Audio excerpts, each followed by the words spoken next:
the capacity to continue building peace, because it remains our purpose. But we need something more than nice words. We need some more than trying to shelter ourselves from the turbulence of the world. We have to try to engage with the rest of the world on reducing these turbulences. And this means to build a stronger foreign policy and a stronger defense capacity. Trade is not enough. La concomitancia de estos dos conflictos, la guerra ruso-ucraniana y el conflicto palestino-israelí, plantea problemas de coherencia y de credibilidad de la Unión Europea ante el resto del mundo. En el caso de Ucrania, defendimos el respeto a la soberanía del país, a su integridad territorial y a los principios fundamentales de la Carta de las Naciones Unidas. Y la comunidad internacional nos siguió. 145 países condenaron la agresión rusa y apoyaron a Ucrania en las Naciones Unidas. Sin embargo, debemos ser conscientes de que muchos de estos países no comparten nuestro sentimiento de indignación por la agresión rusa contra Ucrania. Ciertamente están de acuerdo en condenar esta invasión en las Naciones Unidas, pero se detienen ahí. No es cuestión de que sigan nuestro ejemplo en materia de sanciones. Y nos piden que pongamos fin a esta guerra lo antes posible porque están sufriendo sus consecuencias, sobre todo en los precios de la energía y los alimentos. Además, tienden a desconfiar de nuestra política, que se supone basada en principios inmutables, pero que para muchos de ellos es en realidad una política de geometría variable en función de nuestros intereses. El caso del conflicto israelí-palestino, en ese caso, nuestra falta de unidad ha debilitado nuestra credibilidad a la hora de defender la legalidad internacional. Cuando 144 estados apoyan a Ucrania en la Asamblea General de las Naciones Unidas, creemos que están en el lado correcto de la historia y que es realmente la comunidad internacional la que se pronuncia. Pero cuando 153 países piden un alto el fuego humanitario en Gaza, nos cuesta creer que también sea así.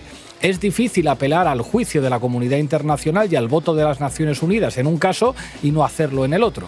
Esta colisión plantea a Europa dilemas políticos y morales esenciales que deben afrontarse con lucidez y con valentía. Esta es una de las principales razones por las que el conflicto entre Israel y Palestina y la guerra en Ucrania están tan estrechamente vinculados, aunque sean de naturaleza muy diferente. Si no queremos perder pie en una gran parte del mundo, si no queremos que lo que está ocurriendo en Gaza debilite el apoyo prestado a Ucrania por muchos países, y no solo musulmanes o árabes, sino también de América Latina, por ejemplo, entonces tenemos que defender nuestros principios y nuestros intereses de una manera mucho más compatible con la percepción que el resto del mundo tiene de lo que está ocurriendo en un lugar y en otro.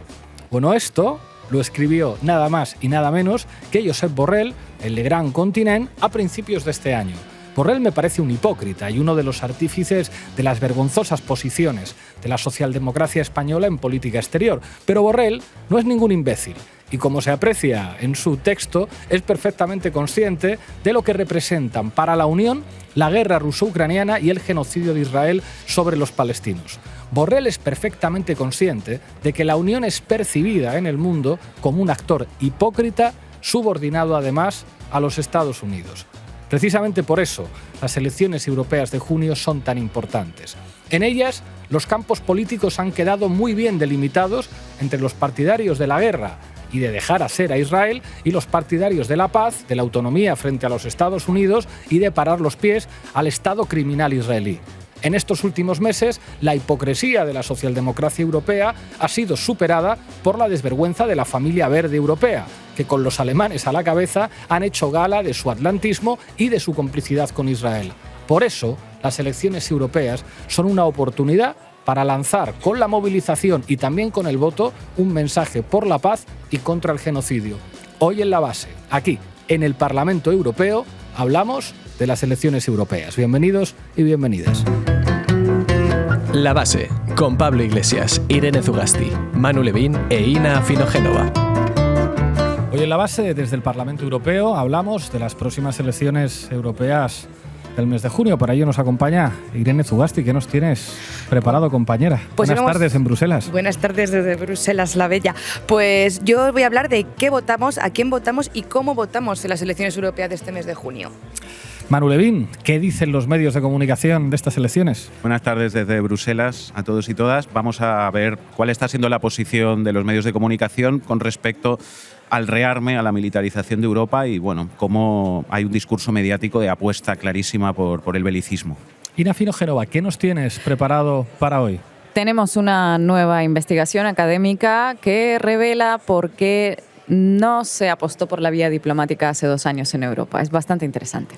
Hoy además nos va a acompañar Idoia Villanueva, eurodiputada de Podemos, aquí en este Parlamento. Arrancamos. La base de datos.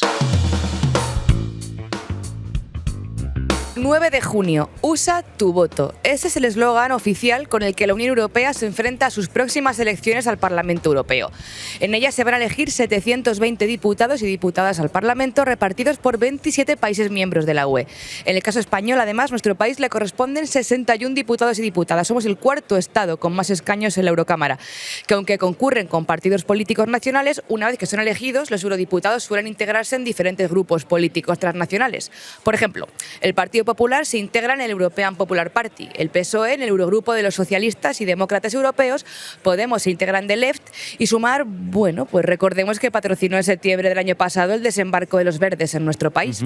Para que nadie se pierda, en el Parlamento Europeo actual hay 7 grupos diferentes. Empecemos por los 3 ya mencionados. Los populares o democristianos son el grupo más numeroso, con 117 escaños. Le sigue la Alianza de Socialistas y Demócratas Europeos, con 143. Y la izquierda en el Parlamento Europeo, el más minoritario de estos 3, que tiene 37 europarlamentarios y en el que se agrupan desde Syriza, la France Insoumise, Die Linke o el Bloco de Esquerda portugués, por ejemplo. Y además tenemos otros 4 que quizá os suenen menos. Está el grupo de los liberales, Renew Europe, al que en el caso español pues se escribe Ciudadanos o lo que quede de ellos, pero también el Partido Nacionalista Vasco, por ejemplo, y que tiene la nada desdeñable cifra de 102 parlamentarios, siendo el 3º más numeroso. El 4º en escaños son los mencionados Verdes o Alianza Libre Europea, con 72 miembros en el Parlamento. Ellos, de hecho, crecieron exponencialmente en las pasadas elecciones, las de 2019, a costa del Pacto Verde Europeo, que era el gran horizonte político y promesa electoral. Sin embargo, las cosas han cambiado mucho desde entonces y han participado de forma entusiasta en ese giro estratégico de la Unión. Más armas y menos normas verdes. Y nos quedarían eurogrupos conservadores, además del popular, claro, que según los sondeos van a mejorar los resultados en estas elecciones. Los ultras en Europa, como sabemos, se dividen en 2. El grupo de los conservadores y reformistas, por un lado, y el grupo Identidad y Democracia, por el otro. Los conservadores y reformistas cuentan con 68 asientos y en ellos se integran partidos como Vox, que permite, por ejemplo, pues que Hermann Herst tenga un escaño y queme aquí los bares en Bruselas, la Justicia de Polonia, los Hermanos de Italia, de Giorgia Meloni, o los flamencos de Nueva Alianza. Y luego, por otro lado, tenemos a Identidad y Democracia, que de hecho están en alza en las encuestas y que cuentan como líder con la líder de la agrupación nacional francesa, Marine Le Pen, y con el viceprimer ministro italiano, Matteo Salvini. Ambas formaciones en conjunto podrían ser una competencia directa al Partido Popular Europeo o montar una gran coalición conservadora europea, aunque tienen diferencias aparentes en temas que van pues desde la lealtad a la OTAN, el sostenimiento de la guerra en Ucrania, la migración o el propio euroescepticismo. Además, están los partidos no afiliados que podrían tener un peso importante a la hora de inclinar la balanza, ¿verdad? Sí. Y no olvidemos que el Parlamento Europeo es, junto con la Comisión Europea, quien da forma y quien aprueba la legislación europea. Según datos del propio Parlamento, el 65% de las leyes que se aprueban en España en el Congreso de los Diputados procede de una forma u otra de las decisiones que se adoptan aquí en Bruselas. Solo en los últimos meses han pasado por el Parlamento votaciones importantísimas para Europa, como por ejemplo pues la reforma migratoria europea, la regulación de la inteligencia artificial, la libertad de los medios de comunicación o esa sonora demanda contra la Comisión Europea por el desbloqueo de fondos a Hungría. También ha pasado por aquí asuntos como el Qatargate, que no sé si os acordáis, pero fue ese escándalo de corrupción que salpicó a varios eurodiputados que habían aceptado pagos de países como Qatar o Marruecos para influir en el Parlamento. Pero bueno, ya se sabe lo que pasa en Bruselas, se queda en Bruselas. Vayamos al fondo de la cuestión. Zugasti, ¿de qué van estas elecciones europeas? ¿Qué es lo que se juega? Bueno, te cuento yo un poco. Hoy mismo se ha publicado el último Eurobarómetro antes de las votaciones de junio y prevé que la participación crezca bastante en estas elecciones. El 71% de los encuestados encuestadas se declara probablemente dispuesto a votar 10 puntos más que en 2019. Es decir, que según sus datos, cada vez más personas participan en las elecciones. Roberta Metsola, la presidenta del Parlamento Europeo, apuntaba que estas elecciones serán fundamentales porque decidirán qué dirección tomamos. Y ahí está la clave, Pablo. La política internacional parece pesar mucho en los votantes. El 81% de los ciudadanos encuestados afirma que el actual contexto internacional hace que votar sea aún más importante. De hecho, cuando se pregunta, ¿no?, a estos encuestados y encuestadas de toda Europa sobre qué políticas tienen que ser prioritarias en la Unión, la primera es seguridad y defensa con un 37%. La segunda, energía y seguridad alimentaria. Y estas están bastante por delante de la lucha contra el cambio climático, por ejemplo, la migración o el asilo. De hecho, en un plano más filosófico, el Eurobarómetro preguntaba también sobre los valores que los ciudadanos europeos querrían que defendiera el Parlamento. ¿Y cuáles eran esos valores? Pues la paz y la democracia. Bueno, lo cierto es que las prioridades o las preocupaciones que señala el Eurobarómetro serían básicamente 3 por este orden: guerra, energía y suministros. Resuenan los ecos de esa Europa de guerra total, de carbón y de acero de finales de los años 30, de cuyas cenizas, en teoría, nacería esta Unión Europea y este Parlamento desde el que estamos haciendo hoy la base. Lo que en realidad nos estamos jugando en estas elecciones, más allá de toda retórica, es la guerra o la paz. Guerra o paz. Y Europa, ya lo sabemos, o bueno, sus instituciones piden guerra. Si hacemos caso a esa famosa frase de Biden, show me the budget, o enséñame tu presupuesto y te digo lo que priorizas, la Unión lleva tiempo en ello y en los últimos años ha acelerado como nunca en su historia esta tendencia. En 2021 se puso en marcha el Fondo Europeo de Defensa, el FED, que es la primera vez que la Unión financiaba directamente proyectos de investigación y desarrollo estrictamente militares, tras las presiones de la industria armamentística a la Comisión. Esta industria, por supuesto, se beneficiará de este fondo, de estos proyectos y de luego de vender la tecnología que salga de ellos. Bueno, hasta el momento, y según el Centre de las, la cifra de financiación a la I+D de la industria militar se prevé en 8.000 millones de euros al final de este ciclo presupuestario, que va de 2021 a 2027. A lo largo del 24 se invertirán 1.600 millones en defensa desde la Unión Europea, además de los fondos extrapresupuestarios. Por poner los números en proporción, esos 1.600 millones, este año la Unión Europea prevé gastar 1.700 millones de euros, por ejemplo, en políticas de migración, 1.500 en transición ecológica, 754 millones a su programa de salud, por ejemplo. Prioridades. Y eso es solo una parte del gasto militar, porque el Fondo Europeo para la Paz, que fue creado en marzo de 2021, previsores, ¿verdad?, proporciona equipos militares y de defensa, infraestructuras y asistencia técnica en operaciones y misiones, y tiene un valor de 17.000 millones de euros al margen del presupuesto comunitario. Fijaos, empezó con un límite de algo más de 5.000 millones en 2021, pero el límite pues se fue aumentando en marzo de 2023, en junio de 2023, en marzo de 2024. Total, que entre 2022 y 2024 la Unión Europea movilizó 11.100 millones de euros en el marco del Fondo Europeo de Apoyo a la Paz, solo para apoyar a las Fuerzas Armadas de Ucrania, aunque la Unión Europea tiene activas otras 11 operaciones militares que también reciben financiación con cargo a este Fondo Europeo. Es decir, un fondo para la paz que se destina a financiar ejércitos. Curioso concepto de paz. Pues sí, curioso. El propio Servicio de Investigación de aquí del Parlamento Europeo publicaba a mediados del año pasado el informe Reforzando la industria europea de la defensa, en el que, siempre con la guerra como telón de fondo, anunciaba que esta industria necesitaba del apoyo de la inversión pública, es decir, del dinerito de la Unión Europea. Bueno, pues ya se pueden imaginar ustedes lo que dice este informe. La industria militar europea tiene un problema de infrainversión y de capacidad de producción, así que la Unión Europea tiene que reforzarla. Esto significa básicamente reforzar a empresas como Airbus, como Rheinmetall o como Thales, estas pobrecitas empresas europeas necesitadas de una inyección de dinero público, de tu dinero. Y no se queda ahí, ¿eh? El informe dice literalmente que la UE, la Unión Europea, ha roto el tabú proponiendo un instrumento de defensa conjunto, el EDIRPA, que es el instrumento de defensa a corto plazo, y el ASAP, el acrónimo tiene guasa, el ASAP, que es un mecanismo ya directamente de producción de munición para apoyar las necesidades ucranianas de armamento. En fin, que lo que se ha hecho es crear un marco legal y de compromisos vinculantes para hacer de la seguridad y defensa y de la militarización un pilar fundamental de la Unión Europea. Y mientras se invierten millones y millones presupuestaria y extrapresupuestariamente en armas, en defensa, dicen, en otras cosas la Unión Europea no es tan generosa.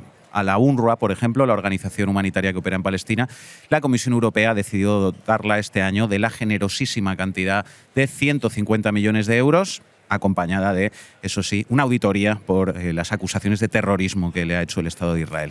Es que hay guerras y guerras, Manu. La presidenta de la Comisión Europea, la popular Ursula von der Leyen, elegida, por cierto, por más de la mitad de la Eurocámara, echad cuentas, lo dijo en marzo. La amenaza de guerra puede no ser inminente, pero no es imposible, por lo que es la hora de que Europa dé un paso al frente. Un mes después, en abril de este año, lo dijo también Borrell, la guerra no es una fantasía. Bueno, y de todo esto, ¿qué es lo que se dice en el Parlamento Europeo? Bueno, pues aquí en el Europarlamento la mayoría tiene claras sus prioridades, atlantismo y guerra para cuidar el jardín europeo. Por eso, pues por ejemplo, ondearon la bandera israelí en su fachada o condenaron al toque lo que consideraron como inaceptable ataque de Irán a Israel la pasada semana, pero les costó 3 meses, aprobar una resolución simbólica y sin peso legal de alto al fuego en Gaza, y con solo 312 votos a favor, volver a echar cuentas. Bueno, lo hemos visto hoy mismo aquí, ¿verdad? Vemos gestos de solidaridad con el pueblo ucraniano, pero se prohíbe a los eurodiputados y eurodiputadas acceder a la Cámara con la cufilla o con banderas de Palestina. Para muestra, por ejemplo, la votación del pasado marzo, que como contaba la eurodiputada Idoia Villanueva, que hoy tendremos por aquí, da un buen reflejo de la situación y de los dobles raseros entre los discursos, los dichos y los hechos.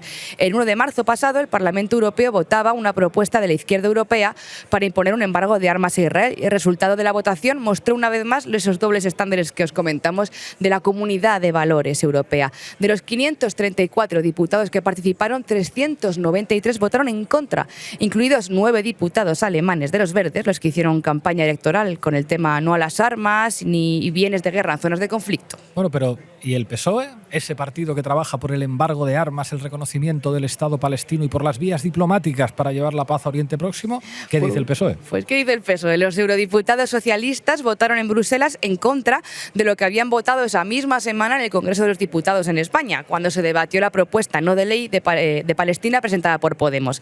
En ella, el PSOE en España votó a favor del embargo de armas, pero en el Europarlamento votaron lo contrario, como también hizo, por cierto, el expresidente de Cataluña, Carles Puigdemont, y una diputada del Partido Nacionalista Vasco, Izaskun Bilbao. Las voces para la paz en el Europarlamento son, pues, una minoría además silenciada, como hemos comentado.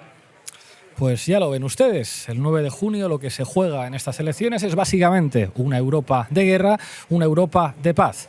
La guerra no se construye financiando la industria armamentística, no se construye enviando armas y no se construye mirando para otro lado frente a un genocidio y vendiendo armas a Israel.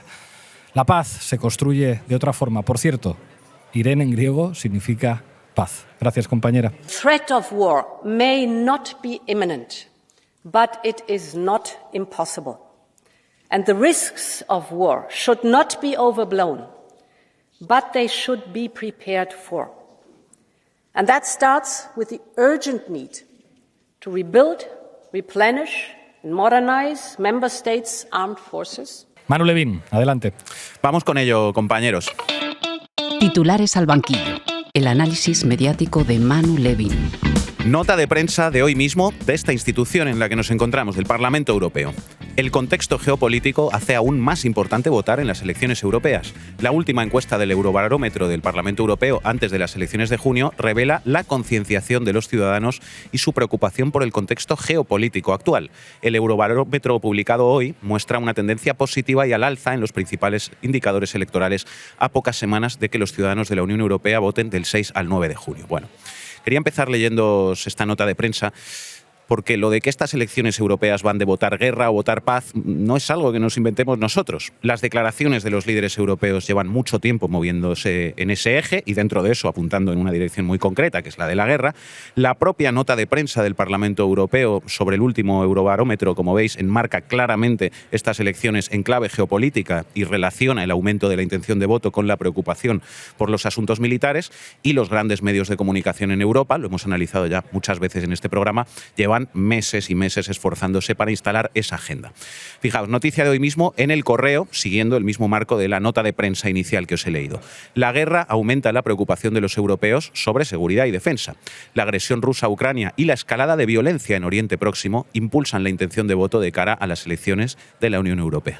Bueno, yo creo que lo que habría que decir es la prensa intenta aumentar el apoyo de los europeos al rearme y a la militarización. La verdad es que se lo están currando.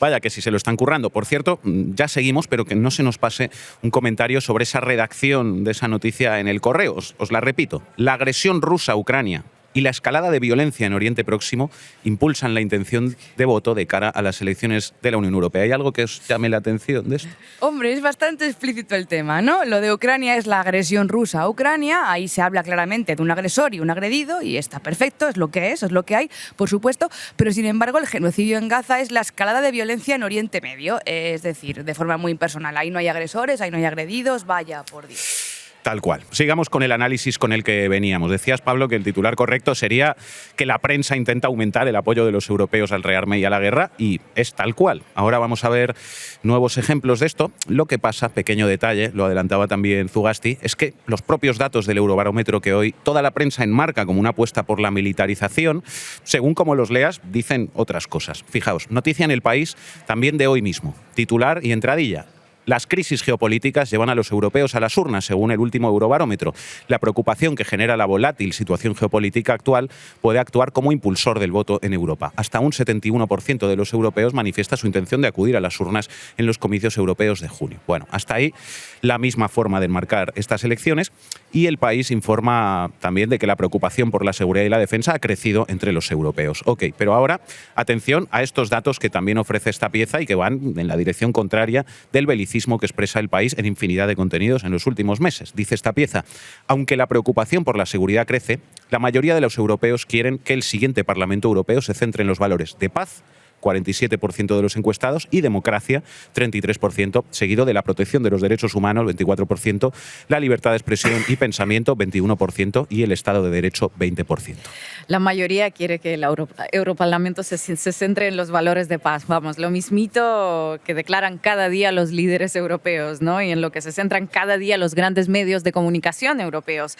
Aquí hay una brecha evidente entre una agenda belicista artificial impuesta por los poderes políticos y mediáticos y la industria armamentística, obviamente, por un lado, y pues la voluntad real, ¿no?, de la ciudadanía en Europa por el otro.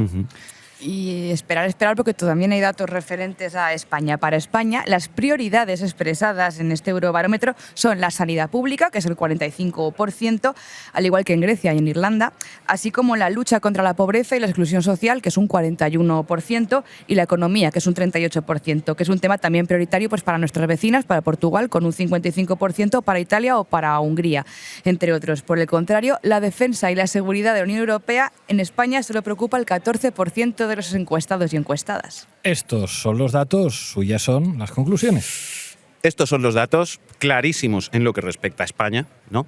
Y sin embargo, Infodefensa, noticia de hoy mismo. El Gobierno aprueba 1.129 millones para armamento, material, munición y equipamiento militar.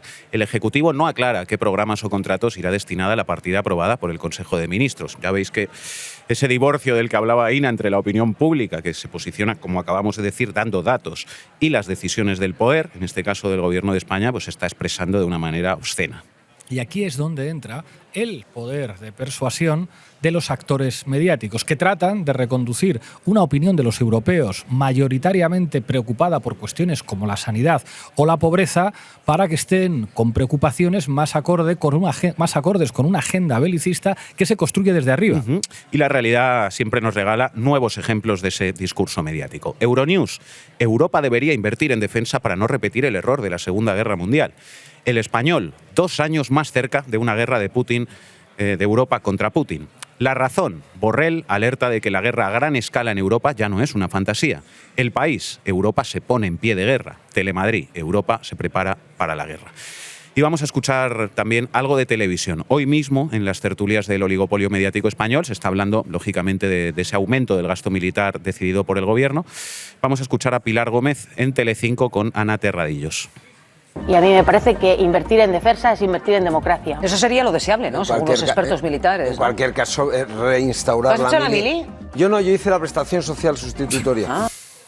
Militarizarse es invertir en democracia, eso es lo deseable, dicen. Y bueno, así es como se defiende la agenda belicista desde los grandes platos de televisión. Así es como se defiende, cuando además es al contrario, porque las décadas de relativa paz y democracia en Europa han tenido que ver precisamente con la desmilitarización de la vida en Europa tras la Segunda Guerra Mundial y con una unión construida precisamente con el afán de evitar repetir la guerra y de evitar repetir el fascismo. Por lo tanto, relacionar la democracia con la militarización, como decía ahí Pilar Gómez, es sencillamente falso y es desconocer la historia de Europa. ¿Y qué me decís también del rótulo que Telecinco colocaba en pantalla? La Tercera Guerra Mundial más cerca. La verdad es que los niveles de banalización de los medios ante la posibilidad de una tercera guerra mundial pues son escalofriantes, ¿no? Y además le pueden costar muy caro a la humanidad en conjunto y no solamente a la población europea. Efectivamente. Vamos a escuchar un par de momentos más de esa misma tertulia. Fernando Garea, esta vez poniendo el contrapunto al belicismo del Gobierno de España y de buena parte de su poder mediático. ¿Hacemos bien en invertir más en defensa? Quiero decir... Ayer se aprobó en Consejo de Ministros esto que hemos visto de los 1.000 y pico millones. Y yo ahí veo dos problemas fundamentales y además me parece gravísimo. Uno, falta de transparencia y dos, déficit democrático. Sí, se ha hecho un poco de tapadillo. Claro. Déficit democrático, Antonio, hay que rebuscar todo, déficit pero democrático de y falta de transparencia, porque es verdad que está en la referencia que por la noche se cuelga en la web, pero hay una rueda de prensa de Consejo de Ministros donde se supone que se someten a escrutinio las decisiones y no se anuncia eso ni se cuenta eso siquiera. Déficit democrático porque como no hay presupuesto se hace por una vía, digamos, administrativa que no tiene que pasar por el Parlamento ni tiene que tener votación, cuando me parece un tema trascendente. Ya la semana pasada el presidente del Gobierno habló de aumento de gasto militar por unos compromisos que él adoptó en la cumbre de la OTAN que se celebró en Madrid, sin que se votara en ningún sitio ni se aprobara esos compromisos y que ahora hay que cumplir. Me parece que eso es un déficit democrático. Por cierto, me gustaría saber qué dice Sumar, que estaba ayer sentado en el Consejo de Ministros y aceptó que se aprobara eso. Pues y vas luego a tener la oportunidad porque va a estar bien. Mónica García. Y luego este lenguaje bélico al que estamos asistiendo en toda Europa, donde no se dice la verdad, no se cuenta, por ejemplo, que si Estados Unidos deja de ayudar a Ucrania, tenemos que hacer un sobreesfuerzo todos los países europeos para ayudar a Ucrania, pero me parece que es un lenguaje bélico que favorece solo a unos pocos, que no tiene sentido y que en todo caso carece, insisto, de un déficit democrático brutal. Pero la transparencia... Pues bravo por Fernando Garea por poner un poquito de sentido común en ese plato, pero me he quedado con ganas de algo, porque Terradillos anuncia que va a preguntarle a Mónica García, que va a estar conectada con el programa por esa decisión de tapadillo del Consejo de Ministros de aumentar el presupuesto militar. Así que Mónica García habrá tenido un buen rato para prepararse la respuesta. Seguro que ha sido una respuesta muy bien pensada, ¿verdad? Vamos a escuchar la respuesta que habrá preparado en ese rato. Dale al play, por favor. Fíjese, le quiero hablar también de ese aumento en el coste de defensa, que nos hemos enterado además de una forma así muy anecdótica. A Sumar, ¿cómo se le queda el cuerpo cuando en el Consejo de Ministros el Gobierno firma un aumento en el coste de defensa? Bueno, por lo que yo sé, España está en un coste de defensa bastante inferior, ¿no? Quiere decir que estamos en unos costes de defensa que son bajos y, bueno, pues no me sé exactamente los datos, pero bueno, quiero decir que en relación a otros países tenemos costes de defensa y los costes de defensa, bueno, pues siempre están ahí en el presupuesto, esto es innegable. Fernando Garea, del Español a la izquierda de Sumar, vivir para ver. Que es una locura. Mónica García, que tuvo tiempo de prepararse la respuesta con su equipo de asesores del Ministerio, podría haber dicho muchas cosas. Podría haber dicho que ellos no están de acuerdo con la militarización, pero que claro, que están en minoría, que esto es una cosa que lleva el PSOE, pero no. La ministra Mónica García, después de pensarse muy bien la respuesta, sale en Telecinco a defender abiertamente que hay que aumentar el gasto militar. La candidata de Sumar en Euskadi debe estar feliz y radiante en este momento. Bueno, son llamativas esas declaraciones, pero en realidad no dejan de ser coincidentes con la postura del Partido de los Verdes, que es el referente del partido de esta señora en Europa. Hace solo unos días, por ejemplo, el vicecanciller de Alemania y ministro de Economía y Protección Climática, Robert Habeck, de los Verdes, defendió la militarización en una entrevista en Euronews y dijo lo siguiente: tenemos que aumentar el gasto militar. El tiempo en que no se quería hacer ya pasó. Ya pasó, y el tiempo en el que los verdes eran ecologistas y pacifistas se ve que también pasó. Y en ese sentido, pues la posición que escuchábamos en Telecinco en boca de Mónica García, pues no es tan sorprendente, ¿no? Si uno tiene esto en cuenta. Un par de comentarios más sobre esto, porque la ministra defendía el aumento argumentando que, aunque no se sabía exactamente los datos, España está en unos costes de defensa que son bajos, ha dicho literalmente, y que esos costes pues siempre están ahí en el presupuesto. Pues no, ministra, lo cierto es que esta partida no está en el presupuesto, en los presupuestos generales del Estado, y ese es uno de los grandes problemas de todo esto, que son aumentos que se meten siempre pues, por la puerta de atrás y se distribuyen en otras partidas. Y lo cierto también, sobre todo, es que España no solo no está en unos costes de defensa que son bajos, sino que está en el nivel máximo histórico de gasto militar. Ya lo estaba, de hecho, antes de estos últimos aumentos por la puerta de atrás. El salto, noticia de octubre de 2023. El gasto militar bate un nuevo récord con el gobierno de Pedro Sánchez. El gasto militar se duplica en 20 años. El gobierno de Pedro Sánchez es el que más ha incrementado el gasto militar, según datos del Centre de l'As. El último Consejo de Ministros aprobó cerca de 1.200 millones de gasto bélico. Y una más, porque siempre hay que seguir el rastro del dinero.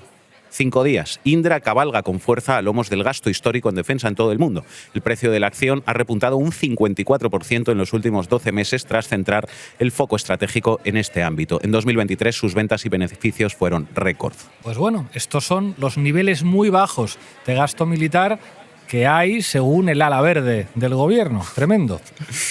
Bueno, igual es que se ha leído el argumentario que ha hecho el ejército para desmontar críticas demagógicas al gasto militar, ¿no? Y no, igual se lo ha leído, o igual no, pero ha escuchado repetir ese argumentario algunos de los embajadores marca ejército nombrados por las Fuerzas Armadas españolas, entre los que se encuentran, por ejemplo, el exsecretario general de Comisiones Obreras, José María Fidalgo, o, atención, el multipremiado periodista Vicente Vallés. Lo habéis escuchado muy bien. El presentador de las noticias más vistas de España es embajador de la marca Ejército. Una gran metáfora del papel que están jugando los grandes medios de comunicación para arrastrarnos a todos a la guerra. Ojalá en junio los europeos, que mayoritariamente creen que hay que hablar de sanidad, que hay que hablar de pobreza, de educación y que hay que apostar por la paz, pongan pie en pared para limitar y frenar esta deriva y este camino hacia la guerra y hacia el fascismo. Precisamente esas dos realidades que hicieron nacer a la Unión Europea para que no ocurriera nunca más. Gracias, Manu. You're calling for a war economy, essentially the mobilization of all sectors of the economies throughout Europe. It's a fundamental shift in the structure of societies. All of us understand that we need to adapt our economic model. We need to invest much more in our defense industrial base to protect our stability and our security. Ina Finogénova, adelante. Bueno, vamos, compañeros. ¿Pa' qué me invitan? El análisis internacional de Ina Finogénova.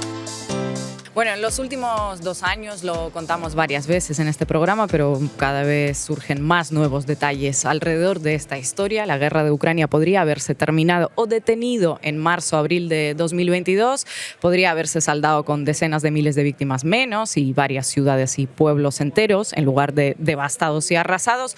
Hubo un borrador de acuerdo entre Moscú y Kiev que se elaboró tras varias rondas de conversaciones, primero en Bielorrusia y luego en Turquía, y que nunca se llegó a firmar. Pero cuéntanos, Ina, ¿por qué no se firmó este borrador? Bueno, esa es la pregunta a la que analistas, políticos, diplomáticos y periodistas intentan responder desde entonces. Y justo ayer se publicó una extensa investigación que nos da más herramientas para entender ese trágico episodio. El artículo salió en la revista estadounidense Foreign Affairs, una publicación especializada en relaciones internacionales.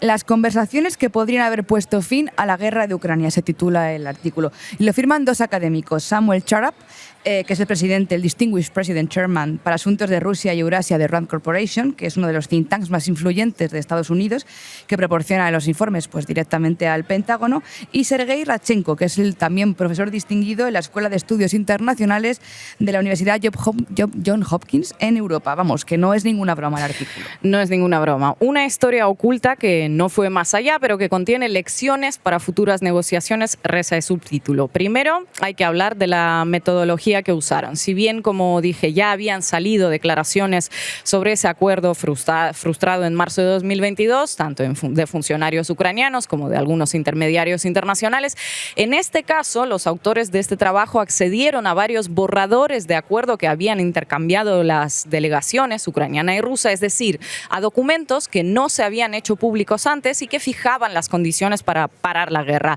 Charap y Radchenko también entrevistan a varios participantes en las conversaciones que quisieron mantener el anonimato y luego, bueno, pues hacen el típico trabajo de OSINT, de inteligencia de fuentes abiertas.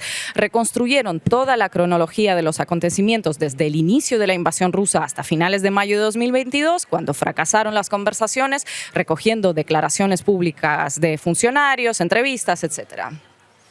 Bueno, pero ¿cuáles son las principales conclusiones? ¿Cuáles eran esos proyectos de acuerdo de fin diplomático a la guerra que estuvieron encima de la mesa? Cuéntanos. La principal es la que está en el título del trabajo. Efectivamente, en marzo de 2022, tras una serie de reuniones presenciales en Bielorrusia y Turquía, se alcanzó un marco para un acuerdo. Luego, los negociadores rusos y ucranianos empezaron a trabajar en el texto del tratado final que debía firmarse.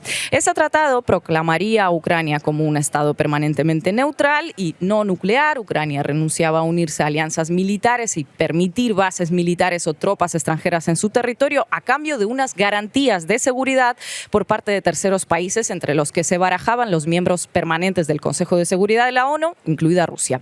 Esos países debían comprometerse, según el borrador, a prestarle asistencia a Ucrania en caso de que fuese atacada de nuevo desde Rusia. Y dicen Charap y Radchenko que se trató de unos compromisos bastante concretitos, nada de formulaciones ambiguas. Imponer una zona de exclusión aérea, por ejemplo, suministrar armamento o intervenir directamente con las tropas del Estado garante. Y a Ucrania, por su parte, también se le daba luz verde para ingresar en la Unión Europea. Y como pudieron echarle el vistazo a varias versiones de un mismo tratado que se iban editando y reeditando según los intereses de cada parte, pues hasta se puede hacer una idea de cómo se iban desarrollando las conversaciones, los compromisos que asumía cada parte y las líneas rojas que no estaban dispuestos a cruzar. Ucrania quería, por ejemplo, un ejército de 250.000 efectivos en tiempos de paz. Rusia exigía como 3 veces menos. Había diferencias entre el alcance de los misiles que, según las partes, podía tener Kiev. Eso sí, el texto del tratado eludía deliberadamente la cuestión de las fronteras y el territorio. Rusia en el momento de las conversaciones se había retirado de la zona de Kiev, por ejemplo, pero no hubo ningún compromiso por escrito en ese borrador de una retirada a una línea determinada. Aparentemente, dicen los investigadores, la idea era, una vez firmado el tratado, hacer una cumbre Putin-Zelensky y abordar estas cuestiones. Pero sí había un párrafo más, un párrafo que Charap y Radchenko escriben y que a día de hoy es bastante sorprendente, porque se insta en el texto a las dos partes a que busquen una solución al estatus de Crimea durante los próximos 10 a 15 años. Pese a ciertas indefiniciones sustanciales, como el tema de la frontera, la principal, ¿no? El borrador del 15 de abril de 2022 al que tuvieron acceso sugiere que el tratado se firmaría 2 semanas más tarde, abril de 2022. Sin embargo, no se firmó. ¿Por qué? Y aquí el trabajo da argumentos en contra de toda una serie de mitos que se han generado alrededor de esta historia. Hay varias narrativas que en este último año se extendieron más, desde acusar personalmente a Boris Johnson de ir a Kiev a frustrar los acuerdos de paz hasta decir que Ucrania se retiró luego de ver las dimensiones de los crímenes de guerra rusos en Bucha. Bueno, según esta publicación, esas interpretaciones contienen núcleos de verdad, dicen, pero enturbian más que aclarar. No hay explicaciones simples, dicen Charap y Radchenko, no hay una sola smoking gun, el desastre es multicausal. Bueno, repasemos varias de esas causas. Primero, el tema de Bucha y las ejecuciones extrajudiciales de civiles. Parece ser que, si bien pesó en la opinión pública ucraniana en el seno de su gobierno, no fue el factor decisivo para retirarse de las conversaciones. Bueno, de hecho dicen estos académicos que el trabajo tras bastidores sobre este proyecto de paz no solo no se detuvo, sino que continuó y se intensificó en los días y semanas posteriores al descubrimiento de esas atrocidades del ejército ruso en Ucrania. Segundo, el entonces primer ministro británico Boris Johnson, al que apuntó directamente uno de los funcionarios ucranianos presentes en aquellas conversaciones, David Arahamian, pues no se le quita agencia a Johnson en ese trabajo, se reconoce su influencia, pero insisten que no fue tan caricaturesco como se suele presentar cuando, bueno, se viene a decir que llegó y levantó el campamento. Sí, más bien dicen que ese rechazo de Johnson, que era rotundo, público y notorio a la vía diplomática, fue una de las causas, pero no fue la causa. En abril, desde Kiev, Johnson decía que cualquier acuerdo con Rusia solo iba a dar oxígeno a Putin y, en general, la retórica occidental fue, y citamos literal, profundamente escéptica sobre las perspectivas de la vía diplomática que surgía desde Estambul. La diferencia entre Boris Johnson y todos los demás involucrados fue quizá el hecho de que Johnson hablaba de continuar la guerra sin cortarse. Los otros fueron más sutiles, sin despreciar la diplomacia públicamente, empujaron en dirección a la guerra. Así, semanas después de la visita de Johnson, el secretario de Estado de Estados Unidos, Anthony Blinken, decía en rueda de prensa que la estrategia puesta en marcha era de apoyo militar masivo a Ucrania, presión masiva contra Rusia y coordinación internacional en este sentido, literalmente. Tercera causa. El propio presidente de Ucrania, Volodymyr Zelensky, según Charap y Radchenko, no priorizó en sus encuentros con líderes occidentales la búsqueda de una vía diplomática, algo bastante comprensible teniendo en cuenta las expectativas que se habían generado a raíz de que Rusia fracasara con su guerra relámpago, se retirara de Kiev y a raíz de las promesas que recibió Ucrania, que ya había asombrado a todo el mundo con su capacidad de resistencia, pues las promesas de un apoyo durante todo el tiempo que sea necesario, ¿no? Bueno, ya tenemos varios factores. Por una parte, un escaso ímpetu diplomático por parte de la Unión Europea, escaso ímpetu diplomático por parte de los Estados Unidos, escaso ímpetu diplomático por parte de Ucrania y, al mismo tiempo, demasiada indefinición en los borradores del acuerdo en lo que respecta a la definición de las fronteras, ¿verdad? Eso sí, a esto súmenle otro factor, quizá el más importante. Las garantías de seguridad que incluyeron en el borrador, con compromisos de cerrar el cielo o entrar con tropas terrestres, de esas que habló Manu, pues aparentemente no habían avisado a los propios garantes de esas garantías. La investigación cita a un exfuncionario de Estados Unidos que confiesa que los ucranianos no consultaron con Washington las formulaciones del acuerdo que estaban preparando con Rusia. Y se trataba de un documento que obligaba a Estados Unidos y a otros países a comprometerse legalmente con unas garantías de seguridad, bueno, que tal vez no estaban dispuestos a asumir. Claro, lo paradójico de esto es que demuestra la escasa voluntad de ayudar realmente a Ucrania. Prefirieron enviar ayuda militar y financiera, presionar a Rusia antes que asumir lo que implicaba un diálogo político con Rusia y, ojo, asumir que si todo esto no funcionaba tendrían que entrar en guerra para defender a Ucrania. Prefirieron lo contrario, enviar armas y dinero antes que buscar vías diplomáticas y asumirse como estados garantes de ese acuerdo. Efectivamente, y así sigue hasta el día de hoy, según los autores. Transcurridos 2 años, dicen, la voluntad de buscar una solución diplomática ha estado notablemente ausente en Washington y en las capitales europeas. Y por último, y cierro con eso, un aspecto a tener en cuenta en las futuras negociaciones. Dicen Charap y Radchenko que en ese momento los negociadores se centraron tanto en intentar arreglar la posguerra, temas de neutralidad, ingreso en alianzas militares, cantidad de alcance de misiles, que descuidaron cuestiones esenciales de mitigación del conflicto. No se contempló ni el alto el fuego, ni las retiradas parciales, que bueno, también podrían haber salvado decenas de vidas. Intentaron resolver cuestiones que eran objeto de tensiones geopolíticas a lo largo de décadas en 3 o 4 rondas de conversaciones. Y no salió. En cualquier caso, a pesar de lo que acaba de explicarnos Sina que sucedió, lo que ha explicado es muy importante para entender cómo funcionan los conflictos bélicos. La política no deja de funcionar en el momento en el que empiezan a caer misiles y caer cohetes. Claro que en un contexto de enfrentamiento militar la política puede funcionar y puede servir para llegar a acuerdos. Lo que pasa es que tiene que haber lo que no hubo en este caso, voluntad política, en este caso por parte de la Unión Europea y por parte de los Estados Unidos. Gracias, Ina. Our elections will allow our citizens to decide for themselves the direction of Europe for the coming 5 years. So my appeal is for us not to take our democracy, the rights that we fought so hard for granted, but to defend that democracy by taking part, because every vote matters. Bueno, hoy en La Base nos acompaña Idoia Villanueva, eurodiputada de Podemos. Bienvenida.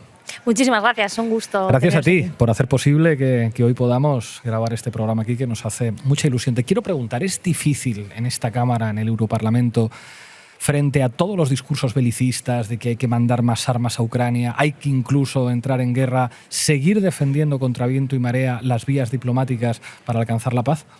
Bueno, creo que difícil y sobre todo hacerlo muy en soledad, ¿no? Yo creo que podemos, tanto aquí en la institución europea como ya lo pudimos ver en España cuando fue Yone Belarra como ministra, que dijo que no era el momento de seguir armando y yendo a una escalada en la guerra de Rusia contra Ucrania, pues precisamente aquí en Podemos manteníamos la misma posición y éramos muy poquitos los votos, pero te hablo de 5 o 6 que en ese momento pues señalábamos, ¿no?, que precisamente iba a ocurrir lo que ha ocurrido, y es que esa guerra se ha cronificado después de 2 años, causando muchísimas muertes, pero causando muchísimo dolor también a los pueblos europeos, porque realmente lo que se daba en ese momento era un debate muy hipócrita, ¿no? Un debate en el que se decía, no, hay que defender a Ucrania, vamos a ayudarles con armamento, y todo el mundo sabía, cuando tú hablabas con expertos también militares, que esto no iba a ser posible parar a Rusia si realmente no se entraba con la OTAN, que es un debate legítimo, pero que no se tenía en ese momento, ¿no? Se decía, hay que ayudar al pueblo ucraniano, y ya veremos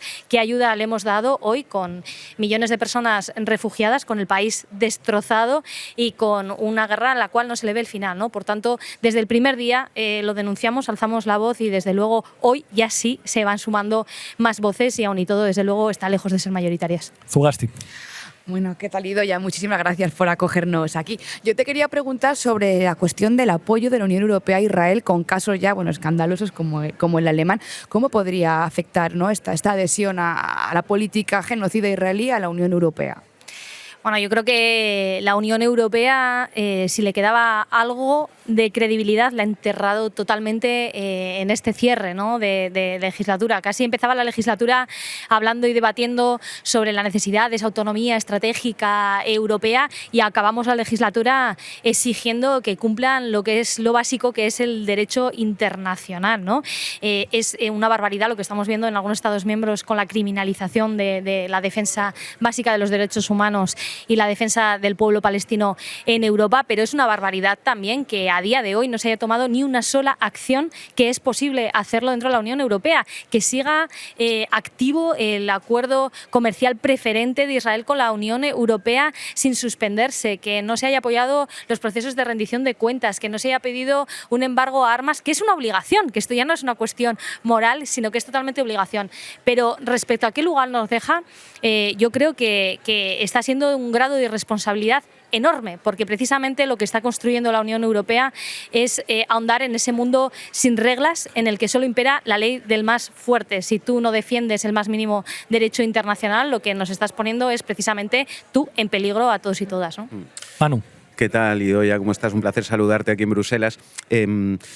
Cuando estábamos preparando este programa y con la idea de venir aquí a hacer este programa, se nos transmitió algo que es alucinante, ¿no?, y muy elocuente sobre el momento en el que estamos viviendo, que era que teníamos que tener cuidado con lo que decíamos aquí, porque si alguien decidía defender que hay que apostar por la diplomacia y por la paz en lugar de caminar poco menos que hacia una tercera guerra mundial, eso alguien consideraba que es propaganda rusa, nos podían prohibir hacer el programa o podía haber después represalias de algún tipo. ¿Qué opinas de que existan estos mecanismos de censura previa, digamos, en el corazón de la Unión Europea en 2024? Bueno, es que es alucinante, ¿no? Yo creo que estamos en un momento en que no defender la visión oficial, que es seguir rearmando, seguir escalando, seguir cronificando esa guerra, es propaganda rusa, ¿no? Hemos llegado a un nivel que es tal cual, pues precisamente, ¿no? Aquí cuando se vanaglorian de que el Parlamento Europeo es la casa de la democracia, del parlamentarismo, y no se pueda tener pues debates obvios, análisis obvio de las cosas que están sucediendo, pues se está cercenando claramente la democracia de todos, ¿no? Ina.